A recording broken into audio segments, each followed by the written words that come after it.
pensez plus aux événements passés et ne considérez plus ce qui est ancien. Voici, je vais faire une chose nouvelle, sur le point d'arriver. Ne la connaîtrez-vous pas? Je mettrai un chemin dans le désert et des fleuves dans la solitude. Isaïe 43, versets 18 à 19. Ce n'est pas encore fini pour toi tant que Dieu n'a pas dit son dernier mot. Qui de par sa force peut changer sa vie, le cours de son histoire? Qui de par ses biens, sa fortune, ses craintes, ses inquiétudes peut changer une décision de Dieu? Qui de par son intelligence, sa sagesse peut appréhender l'infinie dimension de Dieu?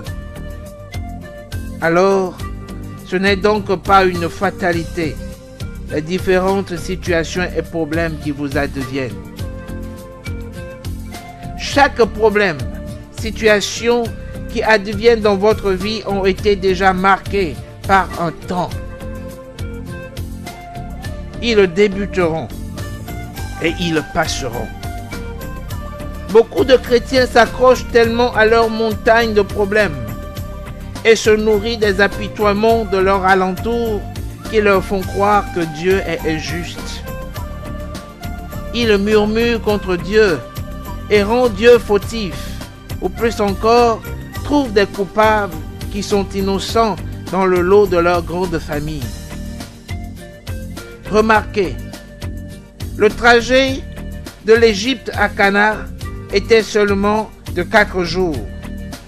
Mais à cause des murmures, le peuple d'Israël en a fait 40 ans. Vous érigez des forteresses, des murs inébranlables qui vous bloquent, vous retardent et retardent votre visitation divine par vos murmures et vos inquiétudes. Vos murmures, qui sont des paroles silencieuses, sont adressés à Dieu pour lui dire qu'il est incapable de changer votre situation, de changer votre vie. À la question adressée à Moïse par le peuple d'Israël, « Que nous as-tu fait en nous faisant sortir d'Égypte? N'est-ce pas là ce que nous te disions en Égypte?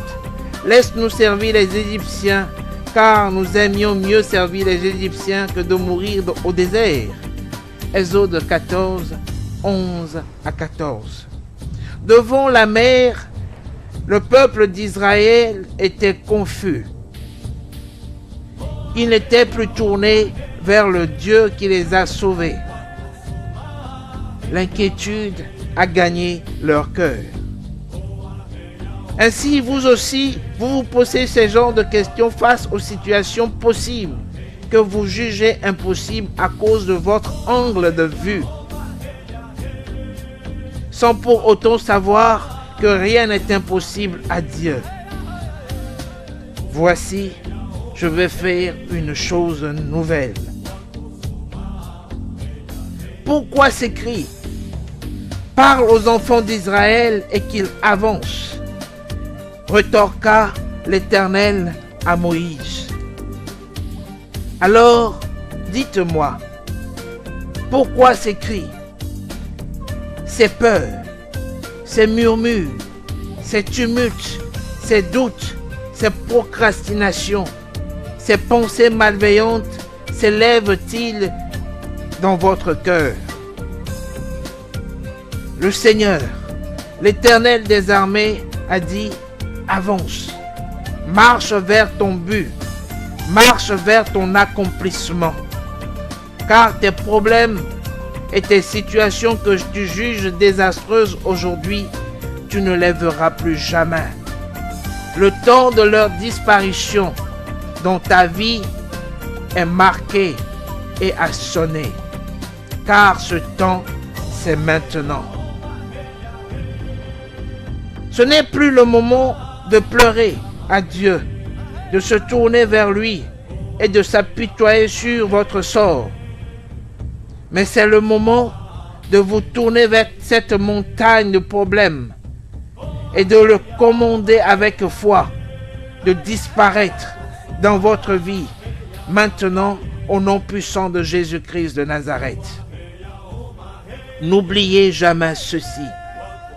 Un arbre a de l'espérance quand on le coupe. Il repousse, il produit encore des rejetons. Quand sa racine a vieilli dans la terre, quand son tronc meurt dans la poussière, il reverdit à l'approche de l'eau. Il pousse des branches comme une jeune plante. Job 14, versets 7 à 9. En Jérémie 17, versets 7 à 8, et dans le Psaume 1, verset 3, la Bible vous a identifié à un arbre. Alors, il y a encore de l'espérance pour vous. Qu'importe la situation que vous traversez, qu'importe le temps de votre épreuve. Puisse le Seigneur Jésus-Christ, la source d'eau vive, couler en votre sein, vous reverdir, vous faire pousser des branches comme une jeune plante. Qu'il vous fasse porter du fruit, et du fruit en abondance, et vous fasse prospérer à tous égards comme l'état de votre âme. Ne laissez aucun problème vous faire croire que Dieu n'existe pas ou qu'il est injuste. Ce problème n'est qu'une épreuve de votre foi, un tremplin vers votre élévation. Elle a un temps marqué. Elle passera. Alors, au nom puissant de Jésus-Christ de Nazareth, dans la force du Saint-Esprit, passez à une autre étape de votre vie. Passez à l'étape supérieure, à l'étape de la dimension du possible. Au nom puissant de Jésus-Christ de Nazareth. Shalom à vous.